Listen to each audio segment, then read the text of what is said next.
The chamber was built to intimidate. That was its purpose, its function, its very reason for existing. Carved from the core of a dead moon, the Grand Assembly Hall of the Galactic Council stretched upward for nearly 3 kilometers. 17,000 seats rose in endless tiers, each one occupied by a delegate from a different world. Some were massive, armored creatures whose bodies could crush starships. Others were beings of pure light, flickering in crystalline containment fields. Still others existed as clouds of connected consciousness, their forms shifting like smoke in wind. At the very center of this impossible space stood a single human being. Ambassador David Cross was 61 years old. He wore a simple gray suit. His hair had gone white at the temples, and his hands showed the slight tremor of age. He stood on a platform no larger than a dining table, surrounded by alien life forms that had ruled the stars for millions of years. Before humanity learned to make fire, he was not afraid. High above, the Supreme Arbiter moved forward on its platform. The Arbiter was a creature called Vishen, a being whose body existed partially in dimensions that human eyes could not perceive. When it spoke, the words appeared directly in the minds of every delegate present, translated perfectly into their native. Concepts: species classification 7291. Designation: human. Planet of origin: Earth. Time since first contact: 42 standard. Years. The Arbiter's voice carried no emotion. It was simply stating facts. You have been summoned to answer for your species' violations of the Galactic Preservation Protocols. David did not respond. He simply waited. In 4 decades of membership in the galactic community, humanity has committed 137 documented violations. Unauthorized colonization of 17 worlds. Development of restricted technologies. Interference in the natural evolution of 6 pre-sentient species. Unauthorized trade agreements with quarantine civilizations. The Arbiter paused. These are serious charges. How does humanity respond? 17,000 delegates leaned forward, waiting. David cleared his throat. The sound was small in that vast space, almost lost in the silence. Yet somehow it carried. We do not dispute the charges, he said. A murmur rippled through the chamber. The Korvathi delegate, a massive being covered in armored plates that had evolved over 60 million years of warfare, rose from its seat. You admit guilt? You do not even attempt to defend yourselves. There is nothing to defend, David replied calmly. We did everything we are accused of. We colonized those worlds because they were suitable for human life. We developed those technologies because we needed them. We helped those species because they asked for our help. You violated the law, the Etherian collective spoke in unified voice, thousands of minds speaking as one. The laws exist to maintain order, to prevent chaos, to ensure that young species do not disrupt the balance that has been maintained for 11 million years. David nodded slowly. I understand, and I have a question, if the Council will permit it. The Supreme Arbiter's form flickered. Speak. In 11 million years of galactic civilization, how many species have achieved faster than light travel? Silence. I can tell you, David continued. 947.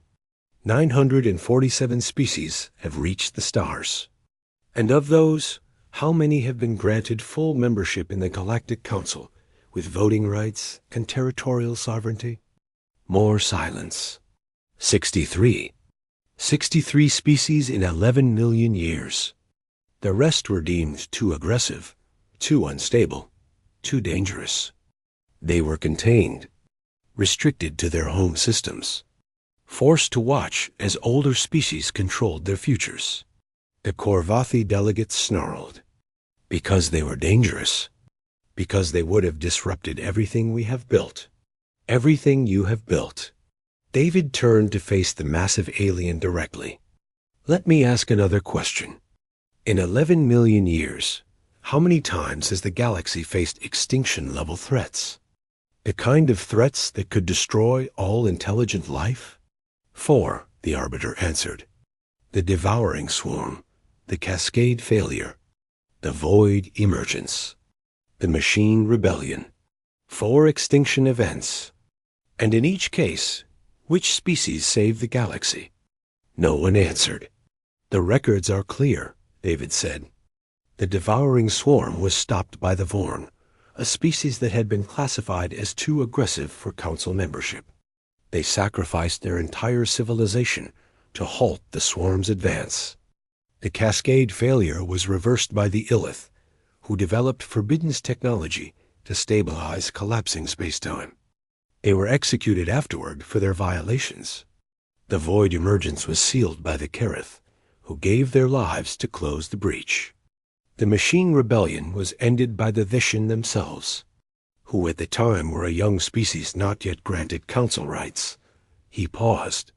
Every time the galaxy faced destruction, it was saved by species your protocols would have contained. Species you considered too dangerous to trust. Species you feared because they were willing to do what others would not. The chamber erupted in noise. Delegates shouted at each other across the tiers. The Supreme Arbiter raised its appendages, calling for order. You make an interesting argument, the Arbiter said when silence returned. But arguments do not change facts. Humanity has violated our laws. The penalty is clear. Your species will be placed under containment. All human vessels will return to your home system. All colonies will be evacuated. All restricted technology will be surrendered. This is not negotiable. David reached into his pocket and removed a small device. It was unremarkable, just a simple data tablet. He placed it on the platform before him. I have been authorized to speak for all of humanity, he said, and I accept your verdict. Another murmur, this time confused. However, David continued, I must inform the Council of a decision that was made by Earth's unified government 42 years ago. On the day we achieved first contact with the galactic community, he tapped the tablet. Humanity has spent 4 decades as members of your community. We have traded with your merchants. We have studied in your universities. We have served in your scientific institutions. We have learned everything we could about your history, your technology, your politics, and your fears. His voice hardened. And we have concluded that the Galactic Council does not serve the interests of civilization. It serves the interests of power. It exists to ensure that no new species can ever challenge the dominance of the old. Every law, every protocol, every restriction is designed for one purpose: control. You dare, the Korvathi delegate roared. I do not dare. I simply speak truth. David picked up the tablet. Humanity accepts containment. We will withdraw from all territories outside our home system. Every human vessel, every colony, every research station will be evacuated within 60 standard days. When we are gone, you will never see us again. He turned to leave. Wait. The Supreme Arbiter's voice cut through the chamber. You cannot simply leave. Containment requires monitoring, oversight, enforcement. David stopped at the edge of the platform. He did not turn around. Send your fleets. Send your monitors. Send whatever you wish. His voice was quiet now, but somehow it carried to every seat in the chamber. But understand something clearly. When humanity leaves, we are not retreating. We are not accepting defeat. We are simply choosing to stop pretending.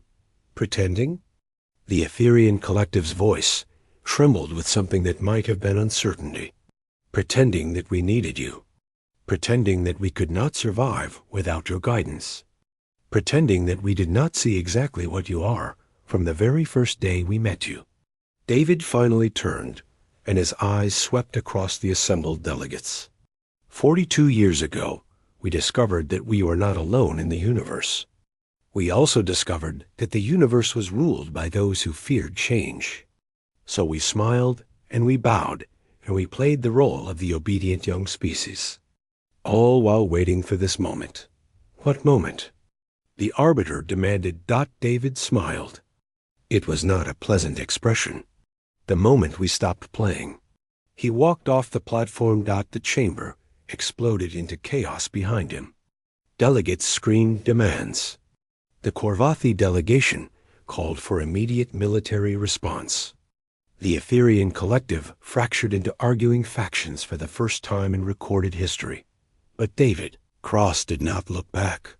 He walked through the massive doors, down the endless corridor, and into the waiting shuttle. His aide, a young woman named Elena, met him inside. How did it go? Exactly as planned, David replied. They took the bait, and now? David looked out the viewport as the shuttle lifted away from the council station. The stars stretched endlessly before them, cold and ancient and full of secrets that no one in that chamber could imagine. Now we go home, and we show them what humanity is really capable of. 60 days. The countdown had begun. Day 23 of the human withdrawal. Inspector Corvin of the Korvathi Intelligence Division stood in the central plaza of New Helsinki, a human colony on the fourth planet of a system called Kepler 442. 3 days ago, this city had been home to 4 million humans. Now it was empty, not destroyed, not damaged, simply empty. Corvin's armored body shifted as he surveyed the scene. His species had conquered 1,100 worlds. He had personally overseen the containment of 8 civilizations. He knew awe. Evacuation looked like. It looked like chaos. Abandoned possessions.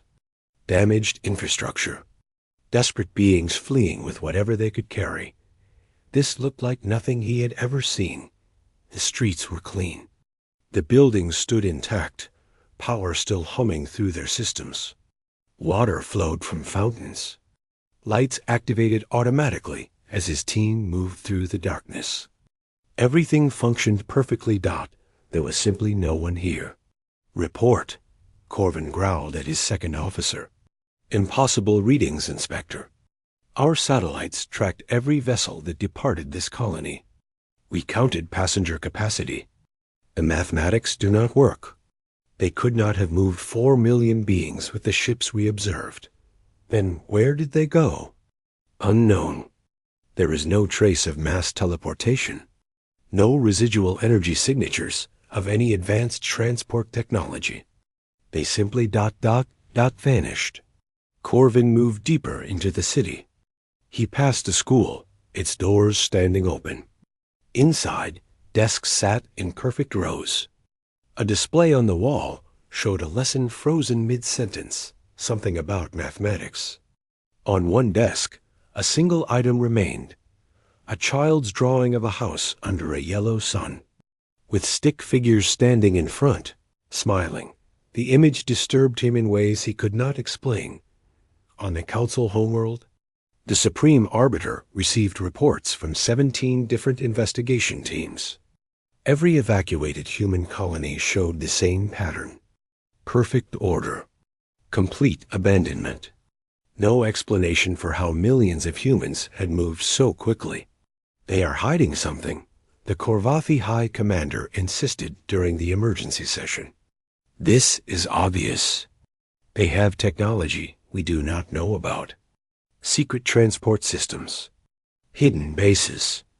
We should send the fleet now, before they complete whatever plan they are executing. And if they have weapons we do not know about? The voice belonged to Delegate Mira of the Vrenthi Technocracy, a young amphibian scientist who had spent her career studying alien species. We have contained hundreds of civilizations. None of them behaved like this. Humans are doing something unprecedented, and we do not understand what it is. What would you suggest? The Arbiter asked. Caution. Observation. We have 60 days. Let us use them to learn what we are actually facing. "We are facing primitives," the High Commander scoffed. "Mammals who learned to walk upright a mere 200,000 years ago. They have been in space for less than a century.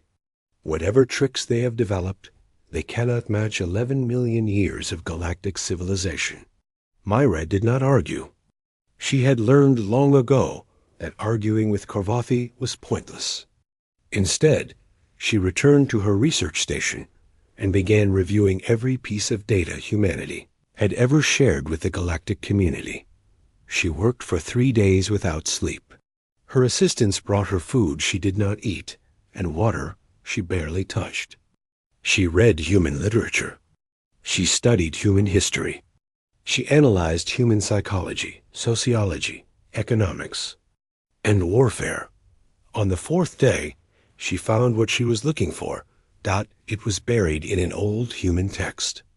Something called a strategic analysis of something they called the Cold War, a conflict between human nations that had lasted decades, fought not with weapons, but with patience, planning, and deception. The humans had a phrase for it: playing the long game. Mira felt her gills flush with cold understanding. Humans did not think in years. They did not even think in decades. They thought in generations. They built institutions designed to outlast their own brief lifespans.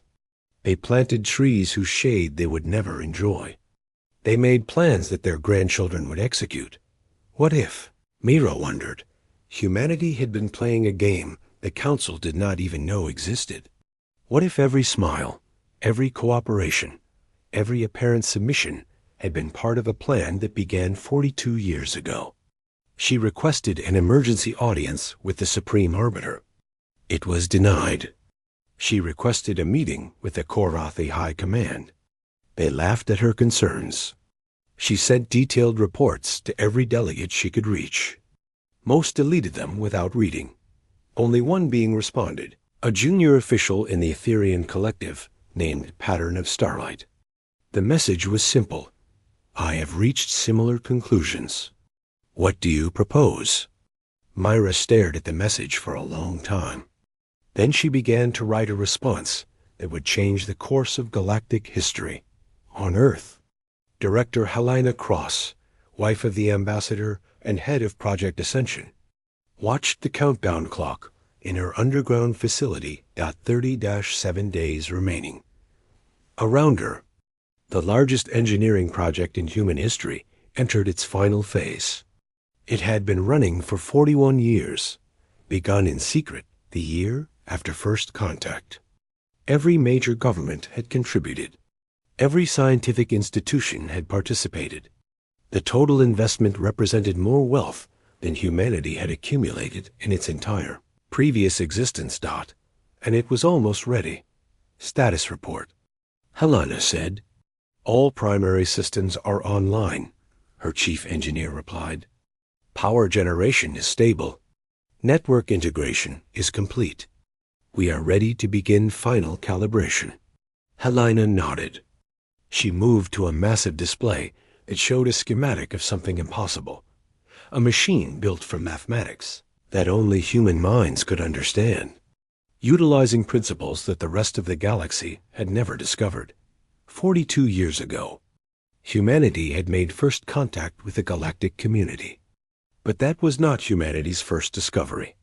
6 months before that meeting, human scientists had detected something else, something ancient, something that existed not in normal space, but in the substrate dimension that made faster-than-light travel possible. The galaxy's elder species used the substrate without understanding it. They had discovered hyperspace travel through experimentation, not theory. It worked. That was enough for them. Humans were different. Humans needed to know why.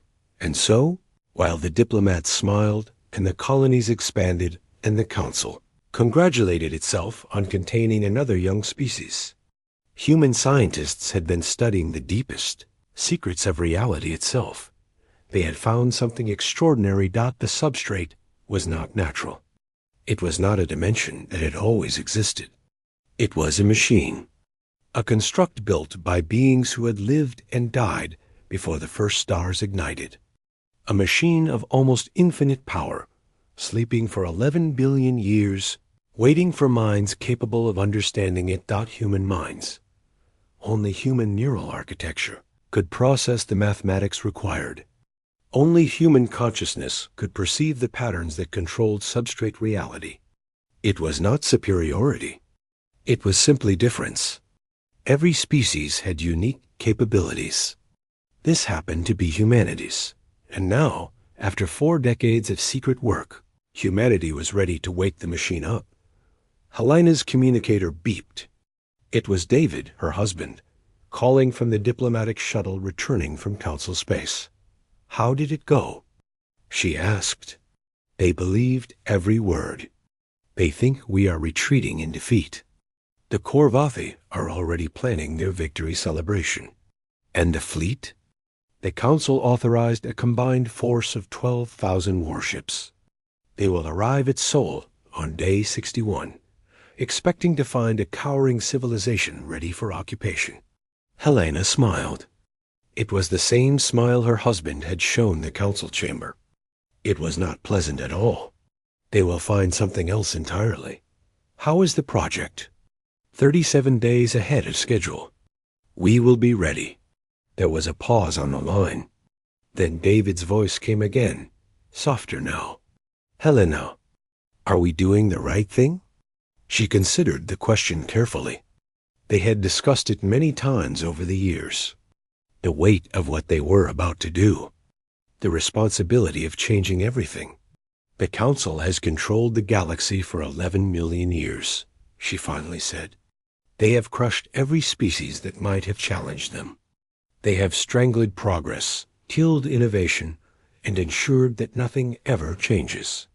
The universe is full of potential they will never allow to be realized." "That does not answer my question." "No." Helena watched the countdown clock tick downward. "But ask me again in 60 days. By then, we will know." Day 60 arrived faster than anyone expected. Across the galaxy, the last human vessels crossed back into Sol System. The colonies stood empty. The research stations were abandoned. The diplomatic missions had returned home. Humanity had vanished from the galactic stage. On the Council homeworld, the Korvathi High Commander gave the order. 12,000 warships entered hyperspace, carrying enough firepower to crack planets and extinguish stars. They would arrive at Seoul in 3 standard days. Expected to find fear. They expected to find submission. They expected to find a primitive species ready to accept its place at the bottom of the galactic hierarchy. They were wrong. Supreme Commander. Tarvok stood on the bridge of the Eternal Conquest, the largest warship ever constructed by the Korvathi hegemony. Around him, 11,999 additional vessels emerged from hyperspace at the edge of Sol System. The combined firepower of 17 species filled the darkness between stars. "Begin system scan," Tarvok ordered. His tactical officers obeyed. The results appeared on the main display within seconds.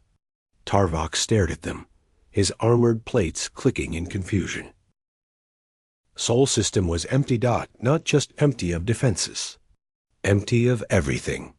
There were no orbital stations around Earth. No satellites. No warning beacons. No ships of any kind.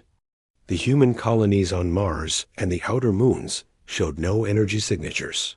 No life signs, nothing. Only Earth remained, blue and green and silent. Where are their defenses? Tarvok demanded. "There are no defenses, Supreme Commander. No weapons platforms. No shield generators. No military vessels. Nothing. That is impossible. They have had 60 days to prepare.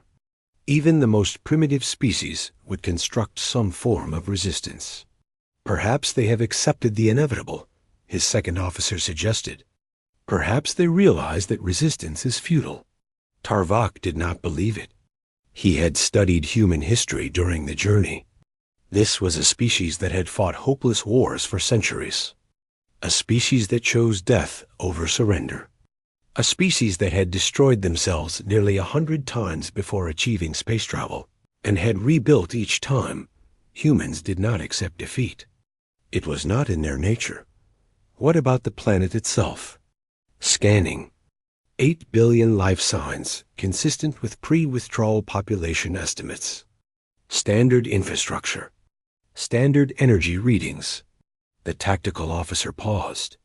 They are simply living normally, going about their daily activities as if nothing is happening. Tarvok's confusion deepened into something darker, something that felt almost like fear, though he would never admit it. Open communication channel. I will speak with their leadership. The display flickered. A face appeared, human female, dark hair streaked with gray, eyes calm and alert. Supreme Commander Tarvok. I am Director Helena Cross, speaking for unified humanity. Welcome to our system. Welcome? Tarvok's mandibles clicked in irritation. This is not a social visit. This is an enforcement action. You will power down all systems, prepare for occupation, and submit to containment protocols. Any resistance will be met with total annihilation. Helena nodded slowly. I understand. Before you proceed, may I show you something? I am not here to negotiate. I am not offering negotiation. I am offering information. Information that may change your understanding of this situation. Tarvok hesitated. Every instinct told him to simply begin the bombardment. But something in the human's calm manner unsettled him. She showed no fear, no desperation, no anger. She looked like someone holding a winning hand in a game he did not understand. Show me, he said finally. Helena touched something off screen. The main display shifted, showing a view of space that Tarvok did not recognize. It took him several seconds to realize what he was seeing. It was the substrate, the dimension beneath normal space that made hyperspace travel possible. Every species used it. No species understood it. When your fleet traveled here, Helena said, you passed through the substrate. You do this every time you use hyperspace. You have done it for 11 million years without ever asking a simple question. What is the substrate? It is a natural phenomenon, a dimension that exists alongside normal space. No, Helena's voice was soft but certain. The substrate is not natural. It is a machine, a construct built by beings who existed 11 billion years ago, before the first stars ignited. A machine of almost infinite power, designed for purposes we are only beginning to understand. That is impossible. We have studied the substrate for millions of years. Our scientists would have discovered such a thing. Your scientists cannot perceive it. Neither can the Etherian Collective, or the Veshan, or any other species in the galaxy. The mathematics required to understand the substrate exist in dimensions that your neural architecture cannot process. Helena paused. Human neural architecture can. Tarvok felt his plates tightening. You are bluffing. I am not. For 42 years, while your council congratulated itself on containing another primitive species, our scientists have been studying the substrate, learning its secrets, understanding its functions. Helena leaned forward. And now, Supreme Commander, we control it. Impossible. Let me demonstrate. She touched the screen again. Throughout the combined fleet, every system failed simultaneously. Weapons went offline. Engines stopped. Life support flickered. Navigation displays showed nothing but static. 12,000 warships, the most powerful military force ever assembled, became 12,000 helpless metal shells drifting in the void. Tarvok slammed his fist against the command console. What have you done? I have shown you reality.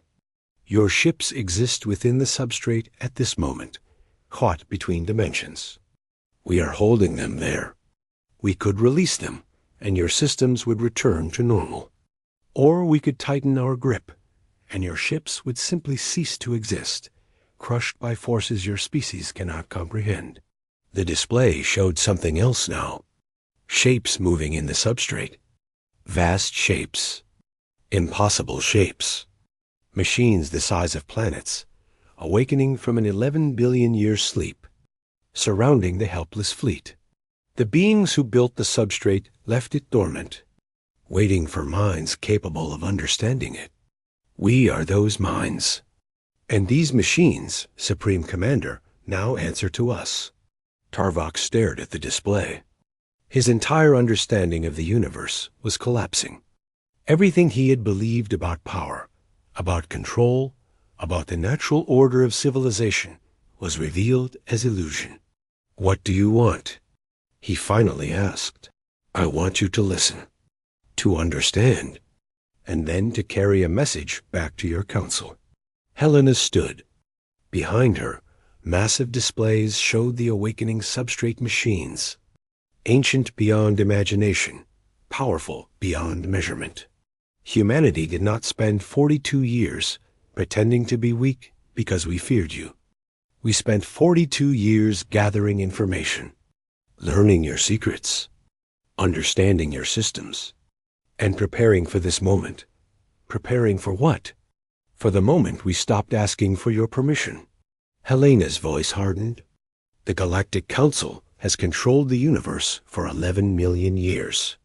You have contained species, destroyed cultures, strangled progress. You have done this because you feared change, feared competition, feared anything that might challenge your dominance. She stepped closer to the camera. That era is over.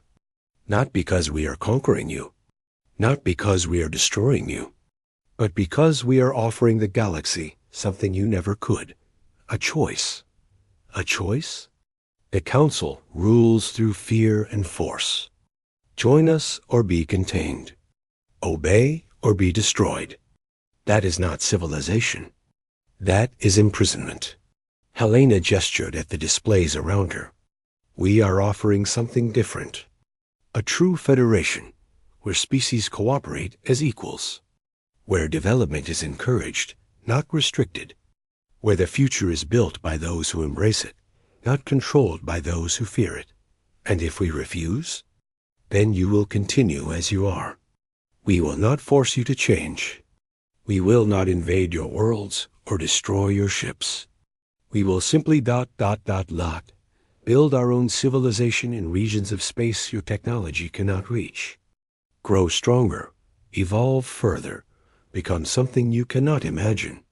Helena smiled. And eventually, Supreme Commander, you will realize what you lost today.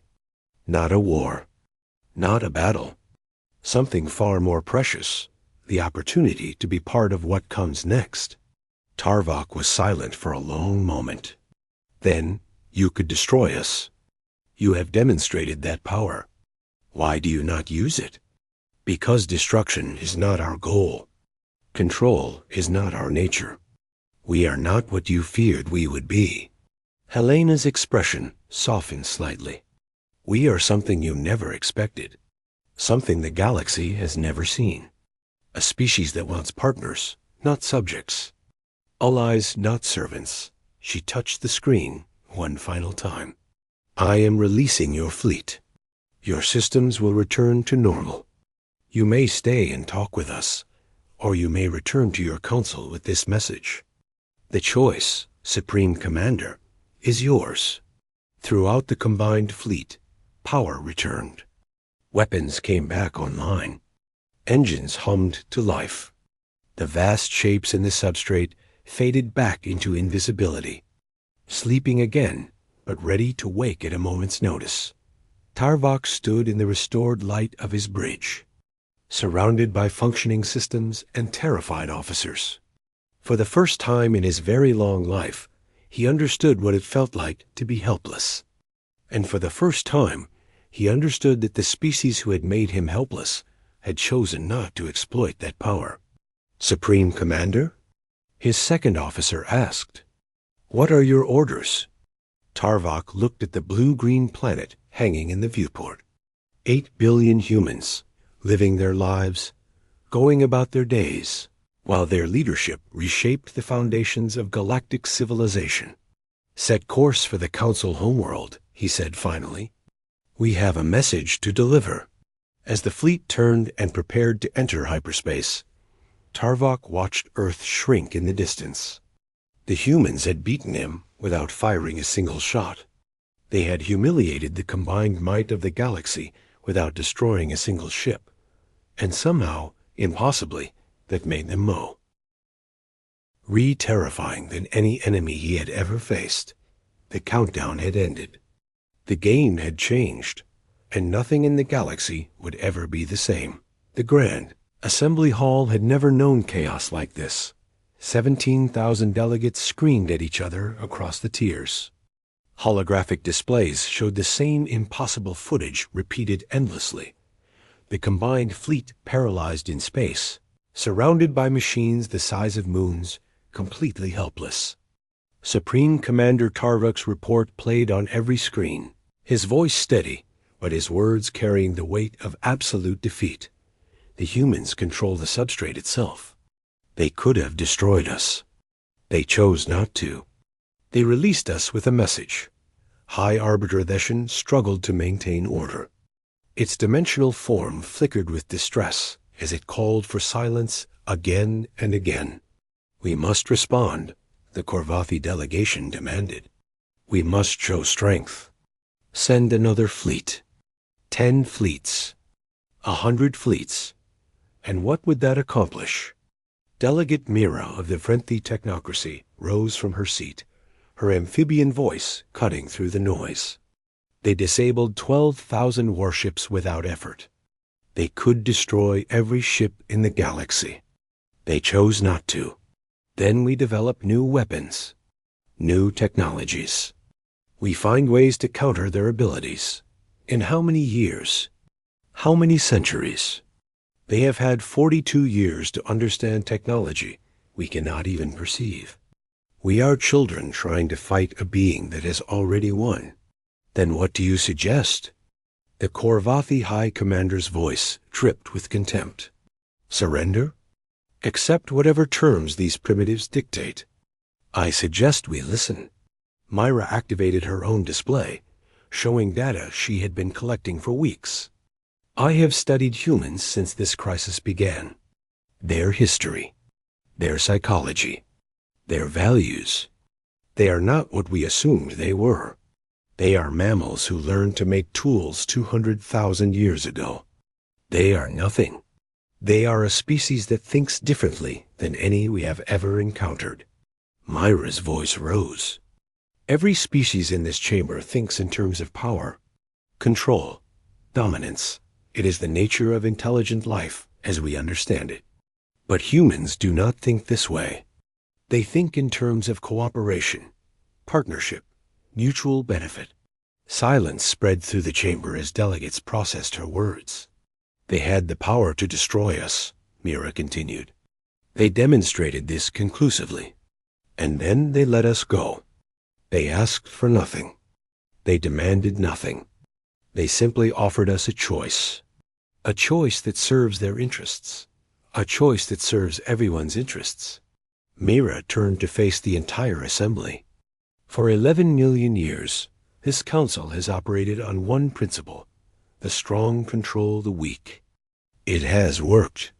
The galaxy has been stable, but it has also been stagnant. How many species have we contained who might have contributed to our civilization? How many innovations have we suppressed? How many problems have we refused to solve because solving them would require change?" The Etherian collective spoke, their unified voice troubled. "You suggest we abandon the structures that have preserved galactic peace for 11 million years? I suggest that those structures were never about peace. They were about fear. Fear of change. Fear of challenge. Fear of anything that might threaten the dominance of those who came first." Myra paused. "And now we face a species that has no fear at all." On Earth, Director Helena Cross watched the council debates through 100 different intelligence feeds. Beside her stood her husband David, returned from his diplomatic mission, and Admiral Victor Cato, commander of humanity's true military forces. They are fracturing, David observed. Some want war. Others want negotiation. The Korvathi are threatening to secede if action is not taken against us. Let them fracture, Helena replied. That was always part of the plan. Not to destroy the Council, but to reveal its weaknesses. To show the galaxy that the old order cannot survive contact with something it does not control. Admiral Cato studied the tactical displays. The Korvathi are massing forces in their home system. If they launch an independent attack, they will be destroyed.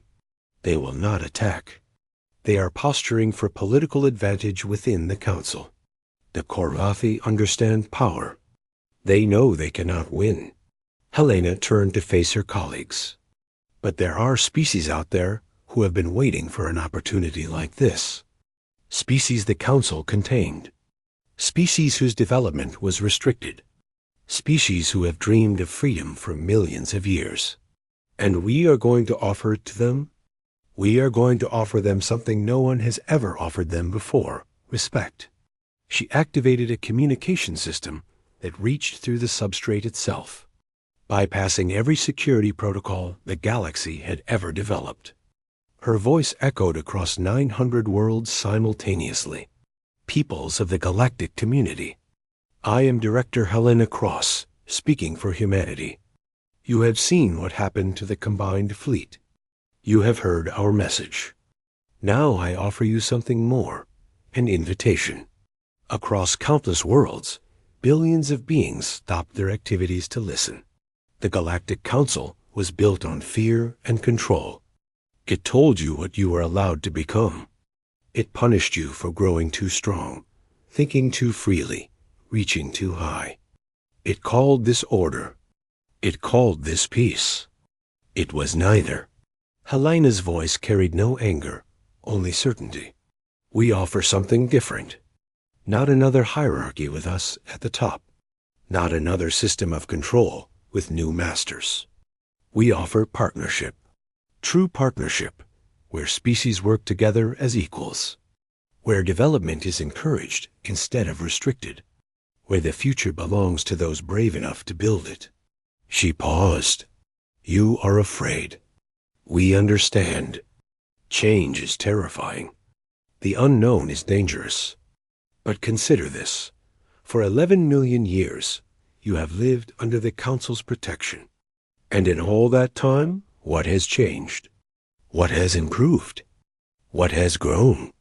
On the Council homeworld, Mira watched the broadcast with tears streaming down her face. She had studied humans for years. She had believed she understood them. But this she had never imagined. They were not conquering the galaxy. They were setting it free. We are not demanding that you join us, Helena continued. We are not threatening those who refuse. The old powers are welcome to continue as they are, clinging to their hierarchies and their fears. We will not force them to change. Her expression hardened. But understand this clearly. The era of containment is over. Any species that wishes to grow, to develop, to become something more than what the Council permitted is welcome in our space. We will share our knowledge. We will offer our assistance. We will treat you as partners, not subjects. She straightened. The future is not written. It never was. It was simply controlled by those who wanted you to believe that nothing could change. We are proof that everything can change. And now we invite you to change with us. The broadcast ended. The galaxy erupted. On 100 worlds, species who had been contained for millions of years began to move. Ships launched from systems that had been quiet for eons.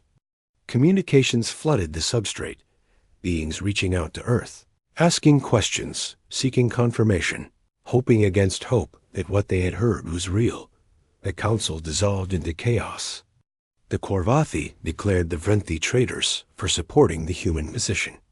The Etherian collective fractured into 3 factions, each with different responses to the crisis.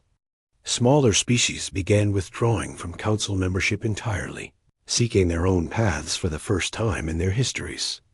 Delegate Mira requested permission to travel to Earth as an unofficial envoy. Her government denied the request. She went anyway. Her small ship crossed into Sol System 3 days after the broadcast. She was met at an orbital station by Ambassador David Cross, who greeted her with a handshake and a smile. "Thank you for coming," he said. "We have been hoping someone would be brave enough to take this step." "I needed to understand," Mara replied. "I have studied your species for years. I thought I knew what you were. I was wrong. What did you think we were?" "Primitives. Aggressive, yes, but manageable. Another young species to be guided and contained, and eventually absorbed into the Council's order."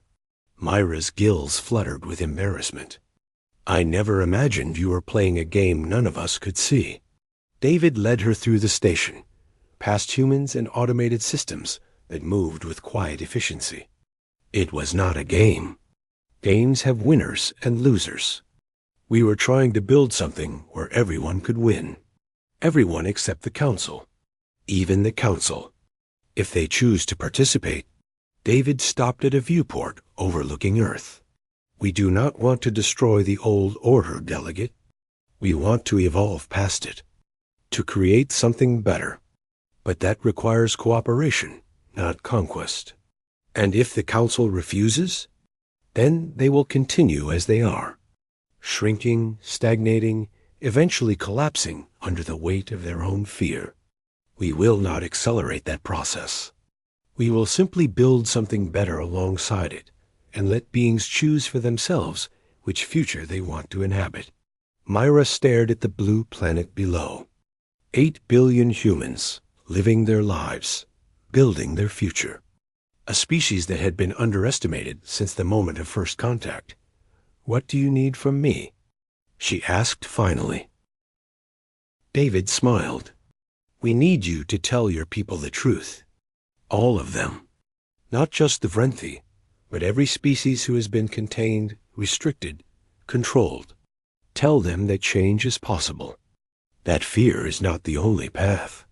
That the universe is bigger than the Council ever allowed them to imagine. That is a lot to ask. It is everything to ask." David turned to face her directly. "But it is also everything to offer. A galaxy where beings are free to become what they choose. Where cooperation replaces control. Where the future is built by those who embrace it." Myra thought of her homeworld. Of her people who had lived under Council restrictions for 2 million years. Of the dreams they had abandoned, the hopes they had surrendered, the potential they had never been allowed to realize. "I will tell them," she said. "I will tell everyone." The message spread. Slowly at first, then faster. Species who had been silent for millions of years began to speak. Ships gathered at the edge of Sol System, waiting for permission to enter, waiting to learn, waiting to change. The Galactic Council's power structure crumbled day by day. Not through war, not through force, through something the Council had never understood and could never combat. Through hope. And in the darkness between stars, humanity waited patiently, ready to welcome whatever came next. 10 years after the day of revelation, the old Council chamber on Nexus Prime stood empty now, its 17,000 seats covered in dust. The Galactic Council, as it had existed for 11 million years, was gone. Not destroyed, simply abandoned. Species had drifted away one by one, seeking their own paths, building their own futures. What had replaced it was something strange, complicated. And alive. Ambassador Myra walked through the corridors of the Coalition Assembly on Earth, still marveling at how much had changed. She was no longer a junior delegate. She was the Vrenthi representative to the human-founded coalition, one of 300 such representatives from species who had chosen freedom over fear. The coalition was not a government. Humans had been clear about that from the beginning. It was an agreement. a framework for cooperation without hierarchy. Any species could join. Any species could leave. There were no containment protocols, no development restrictions, no punishments for growing stronger or smarter or more ambitious. Some species had thrived under this freedom. The Vrenthi had developed technologies their council restrictions had forbidden for 2 million years. The Illith, once considered too dangerous to exist, had become the galaxy's greatest healers. A dozen species that had been on the edge of extinction had rebuilt themselves into thriving civilizations. Others had struggled. The Korvathi hegemony had refused to join, clinging to their old ways, watching their influence shrink year by year as younger species grew past them. Some contained species had made terrible mistakes, their unrestricted development leading to disasters they were not prepared to handle. Humanity had helped where it could, offered guidance when asked, and stepped back when stepping back was the right thing to do. They were learning, Mira realized. Everyone was learning. She reached the director's office. Helena Cross, now 71 years old, sat behind a desk covered in documents from 100 worlds. Her hair had gone completely white, but her eyes remained sharp. "Ambassador, thank you for coming. You said it was urgent." Mira said, "What has happened?" "Something unexpected." Helena gestured, and a holographic display activated.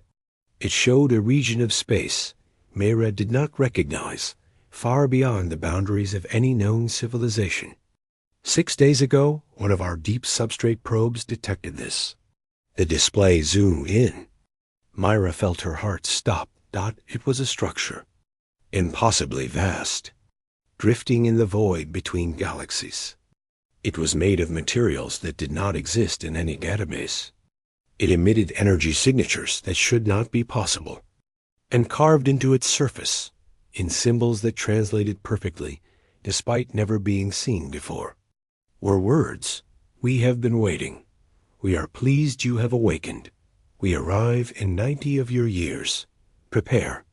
"The builders," Mira whispered. "The beings who created the substrate, so it would seem." Helena's voice was calm, but Mira could see the tension in her shoulders. They left the substrate dormant for 11 billion years. They left machines that would only respond to human neural patterns. They left everything in place, and then they left, and now they are coming back. Why? What do they want? We do not know. The substrate's memory banks contain no direct information about the builders themselves, only the systems they left behind. They existed before the first stars. They persisted somehow, waiting for someone capable of using their technology. Helena paused. "Waiting for us." Mira stared at the display.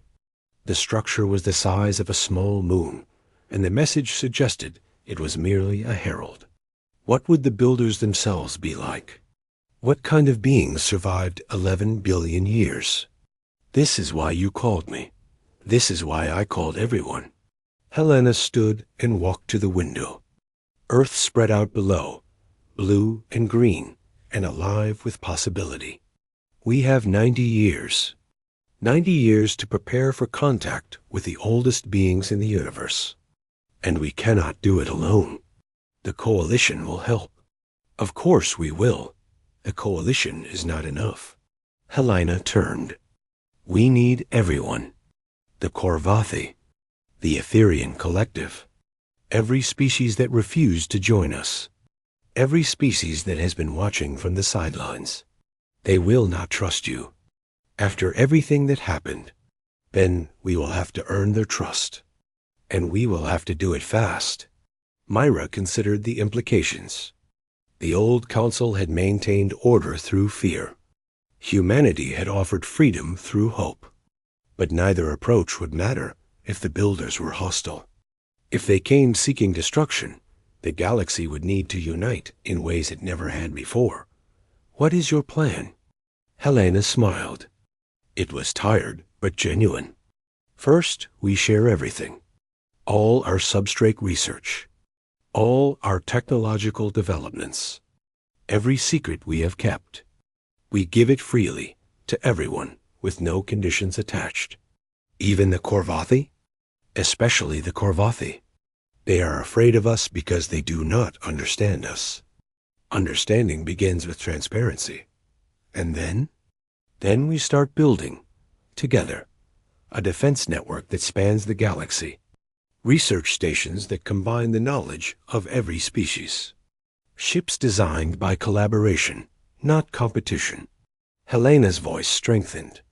If the builders are friendly, we greet them as a united civilization. If they are hostile, we face them as one. Myra thought about her people, about the 1,000,000 years they had spent under council control, about the 10 years of freedom they had experienced since, about the future they were only beginning to imagine. I will carry your message, she said, to everyone, even those who hate you. Thank you, Ambassador. That is all I can ask. Myra rose to leave, then paused at the door. Director, may I ask you something? Of course. When your species first discovered the substrate, when you realized what you could become, were you afraid? Helena was silent for a long moment. Then, terrified. We knew that what we were doing would change everything, that there was no going back, that we might be making the greatest mistake in human history. But you did it anyway. We did it anyway, because the alternative was worse. Living forever under someone else's control, never reaching our potential, never knowing what we could become. Helena's eyes met Myra's. Fear is natural. It keeps us alive, but it should never be allowed to keep us small. Myra nodded slowly. My people have a saying. The ocean is vast and dark, but the shore is always there for those brave enough to seek it. I like that. Helena smiled. Perhaps in 90 years, we will find a new shore together. The message went out across the galaxy. Not a demand, not a command. An invitation. The Korvathi received it first. Their high commander read it 3 times before responding. His answer was short. We are listening. The Etherian collective debated for 3 days before agreeing to send representatives. Their factions remained divided, but curiosity won over fear. One by one, species that had held themselves apart began to move toward Earth. Ships gathered at the edge of Sol System. Diplomats met in chambers that had never seen such diversity. Scientists shared research that had been kept secret for millions of years. It was messy. It was difficult. Old enemies struggled to trust each other. Ancient grievances flared up again and again. Some species refused to participate at all. But progress was made. Slowly, painfully, inevitably. And in the substrate, the ancient machines watched and waited, just as they had for 11 billion years. Year 47. Construction began on the largest structure in galactic history, a defense platform at the edge of the void between galaxies, where the builder's signal had originated. It was designed by 100 species working together. It was powered by substrate technology that only humans could fully understand. It was staffed by beings from every corner of known space. Year 73. The Korvathi hegemony formally joined the coalition. Their high commander stood beside Director Helena Cross's successor, a young man named Marcus, who had her eyes and her determination, and announced that the age of division was over. Year 89.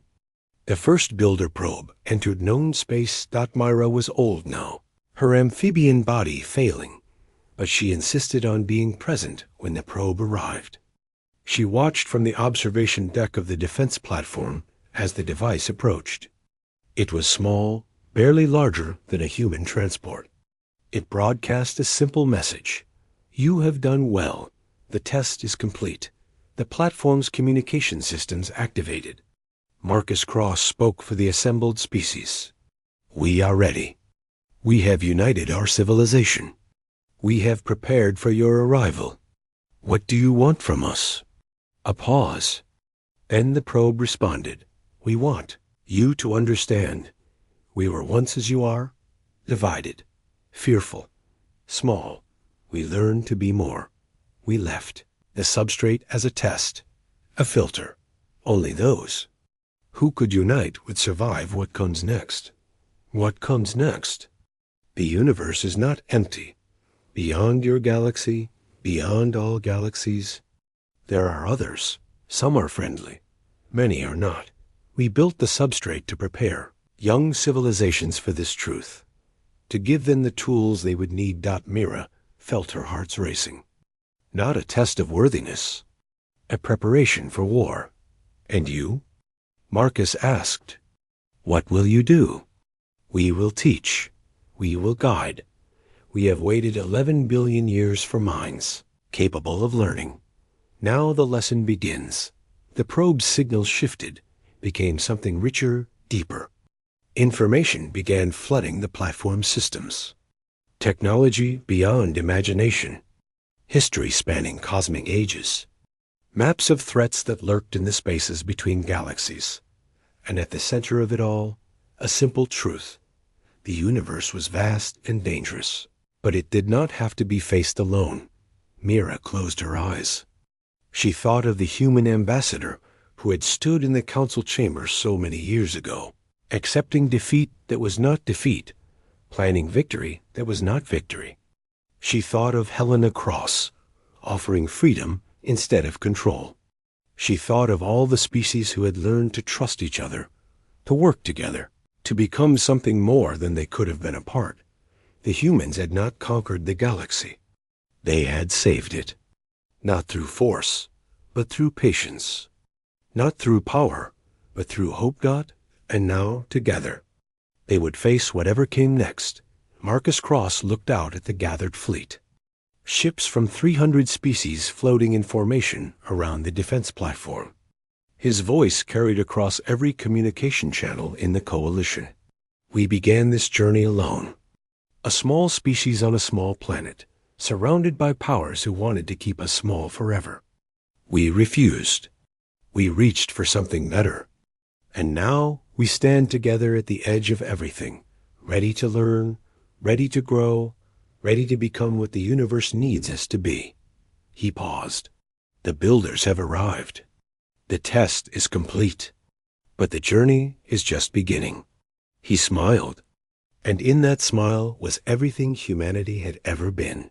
The hope, the determination, the stubborn refusal to accept limitations. "Let us see what comes next." The fleet moved forward as one, toward the future, toward the unknown, toward whatever waited beyond the stars. And somewhere, in the depths of the substrate, the ancient machines hummed with something that might have been approval. The galaxy had been afraid of humanity once. They had been wrong to fear. They had been right to hope.